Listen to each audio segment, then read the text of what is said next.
বেণীমাধব, বেণীমাধব, তোমার বাড়ি যাব। বেণীমাধব, তুমি কি আর আমার কথা ভাবো? বেণীমাধব মোহন বাঁশি তমাল তরুমূলে বাজিয়েছিলে। আমি তখন মালতী স্কুলে ডেস্কে বসে অঙ্ক করি। ছোট্ট ক্লাস ঘর, বাইরে দিদিমণির পাশে দিদিমণির বর।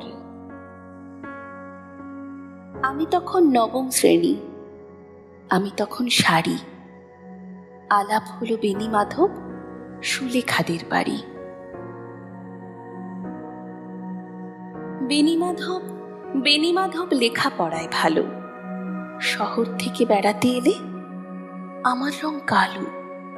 তোমায় দেখে এক দৌড়ে পালিয়ে গেছি ঘরে।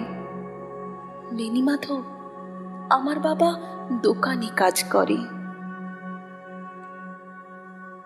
কুঞ্জে অলি গুঞ্জে তবু ফুটেছে মঞ্জরি। সন্ধেবেলা পড়তে বসে অঙ্কে ভুল করি।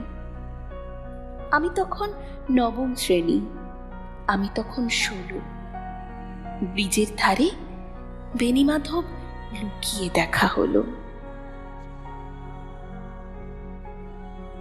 বেণীমাধব, বেণীমাধব, এত দিনের পরে সত্যি বলো, সেসব কথা এখনো মনে পড়ে? সেসব কথা বলেছ তুমি তোমার প্রেমিকাকে? আমি কেবল একটি দিন তোমার পাশে তাকেই দেখেছিলাম, আলোর নিচে, অপূর্ব সে আলো। স্বীকার করি, দুজনকেই মানিয়েছিল ভালো।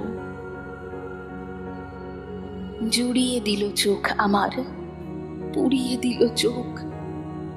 বাড়িতে এসে বলেছিলাম ওদের ভালো হোক। রাতে এখন ঘুমোতে যাই একতলার ঘরে। মেঝের ওপর বিছানা পাতা, জ্যোৎস্না এসে পড়ে। আমার পরে জীবন ছিল চোরাপথের বাঁকে মিলিয়ে গেছে। জানি না আজ কার সঙ্গে থাকি। আজ জুটেছে, কাল কি হবে? কালের ঘরে শনি। আমি এখন এই পাড়ার সেলাই দিদিমণি। তবু আগুন, বেণীমাধব, আগুন জ্বলে কই? কেমন হবে আমিও যদি নষ্ট মেয়ে হই?